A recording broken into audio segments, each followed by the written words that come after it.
everybody, and welcome to today's video. This is my third video looking at Bravely Default 2, but considering that I can't see any scenario in which this is not my favorite game of 2021, I do think it deserves it. Review embargo is also up on the game now, so you can go to digitallydownloaded.net to check out my 2,000 odd word breakdown of everything that makes this game absolutely amazing. But I wanted to use this video, rather than look at the game in general, to focus in on one thing that I really love about the game, and that is the card game minigame. Now, I do usually enjoy card game minigames in my RPGs. I really enjoyed Triple Triad in Final Fantasy VIII, for example, and I spent far too long playing Gwent in The Witcher 3. In fact, I probably preferred Gwent to the game itself. Not that that is a criticism of The Witcher 3, I did give that 5 stars as well, but Gwent was just that good. But I digress. Bravely Default 2 might have just created the best card game minigame of them all. This one is just, it very much is me, and I've really enjoyed getting into it. So the basic premise of the thing is actually something of a cross between Triple Triad and the Chinese board game Go, which should sound pretty amazing to you on paper, because Go is well respected as one of the most elite classic board games of all time, and finding a way of bringing the kind of principles of Go to a card game in a modern context was always going to be either something spectacular or something that was an utter failure. There was going to be no middle ground with it, but thankfully this has turned out to be engaging, rich, and very smart. It's a very intelligent, well-designed card game in and of itself. So above and beyond being a mini game that you can spend some time with, this thing just, it's interesting from a game design perspective as well. So what you do in the initial instance is run around collecting cards that are based on the monsters and characters that you meet and fight in the game. In other words, it is exactly the same idea as Triple Triad. You may remember in Final Fantasy VIII running around collecting all these different monsters.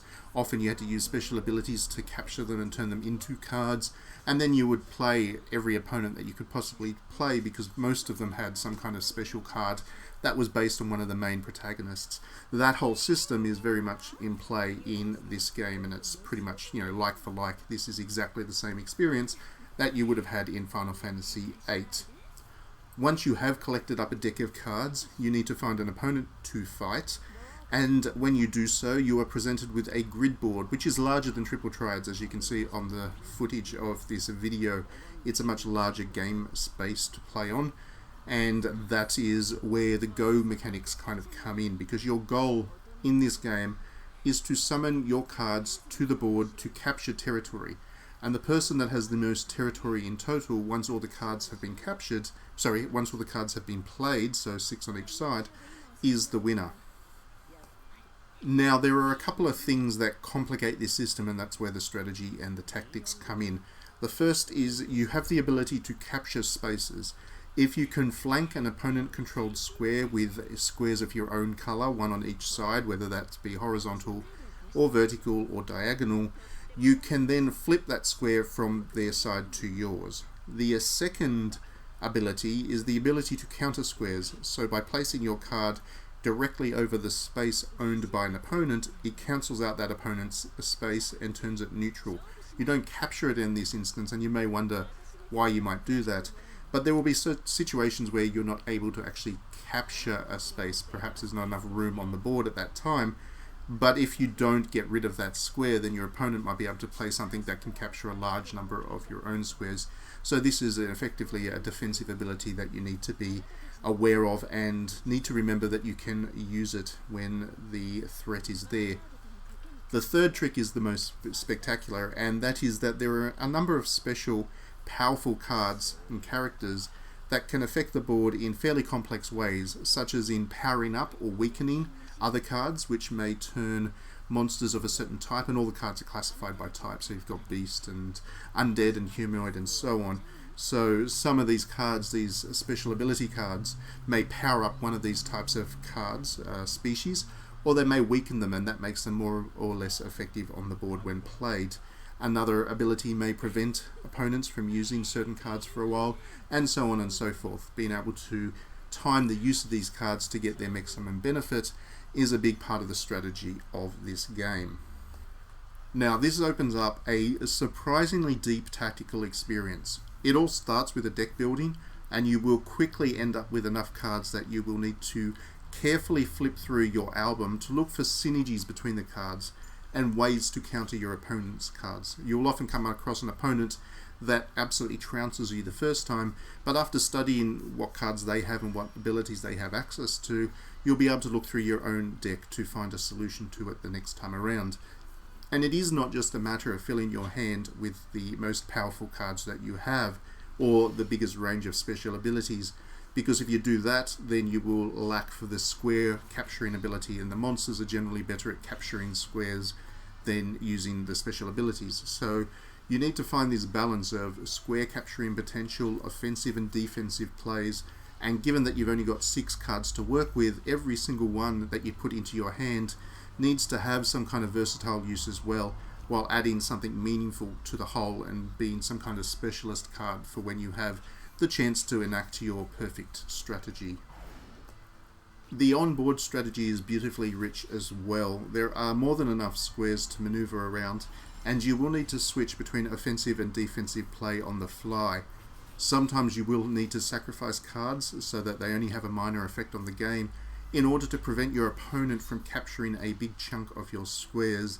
At other times you will find yourself giving yourself a big healthy pat on the back because you've managed to flip a half dozen squares in one go and really dominate the board. Some opponents have decks that are about filling space quite rapidly, and when you play against one of those opponents, the end effect is that the board is pretty much filled. But there are other times where you'll challenge an opponent who just doesn't make many mistakes and doesn't use characters that fill a lot of spaces, but are particularly good at defensive play or flipping your own squares around. So what happens in those games is that you end up with a pretty low scoring affair where the winner will likely only have 1 extra square on their side at the end of it. Now, if all of this sounds a little bit complex, don't worry, because Bravely Default 2 has a tutorial that will get you understanding the basics of play in just a few minutes. And once you do get into this mini-game, it's very easy to lose hours finding opponents to play and refining your strategy against a wide range of different opponents in the game world. The game actually rewards you for engaging in this mini-game as well, and in a pretty big way. So after about an hour or so's play, you actually get a new job class to play around with in the real game, in the kind of the actual RPG part of things, and that is a pretty good reward for spending a bit of time with this mini-game, in and above the fact that it's just very enjoyable in its own right. Now, with all of that being said, we do need to get to my biggest problem with this minigame, and that is that there is just not enough of it. So if you've played one of the Yakuza games, for example, you will be familiar with the idea that there are mini-games in these things where you would be more than willing to support them if they got games in their own, full games in their own right.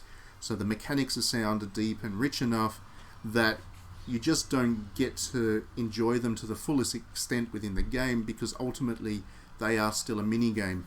Final Fantasy VIII's Triple Triad didn't work so well as an independent release, and they did try it. They did actually release an independent Triple Triad game at one point, but ultimately it was a fairly limited experience as an extension of Tic-Tac-Toe, which is what it really was, a glorified Tic-Tac-Toe. It was excellent fun, and within the context of Final Fantasy VIII, you could spend a lot of time enjoying it, but it was best held within the scope of a JRPG like Final Fantasy VIII and as a mini-game. This one, on the other hand, is much broader in terms of scope and complexity, and much more akin to the kind of extended play value as you get from a game like Witcher's Gwent. And of course, Gwent was originally turned into its own thing, so there is hope for this minigame to get its own standalone game at some point as well. For now, though, after a couple of solid hours, you've basically tapped out everything that you're going to get out of this minigame in Bravely Default 2, and in my opinion, it deserves so much more than that. But when you think about it, it is a nice problem to have, really, that a minigame is just that compelling that the worst thing I can say about it is that I didn't get enough of it. Within the context of a game that I give an effortless 5 out of 5 score to, having this little mini game in there as a highlight of the experience is really saying a lot to its quality.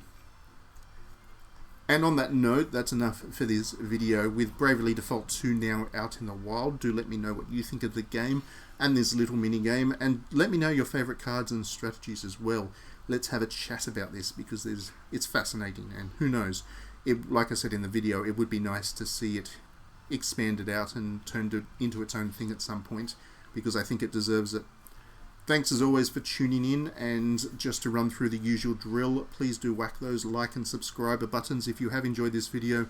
That way you won't miss any of my others down the track. And please consider backing me on Patreon. I do spend a lot of time writing reviews and making these videos, and your support will allow me to continue to expand what I'm doing here in new and interesting ways. Once again, thanks for watching, and we will see you at the next video.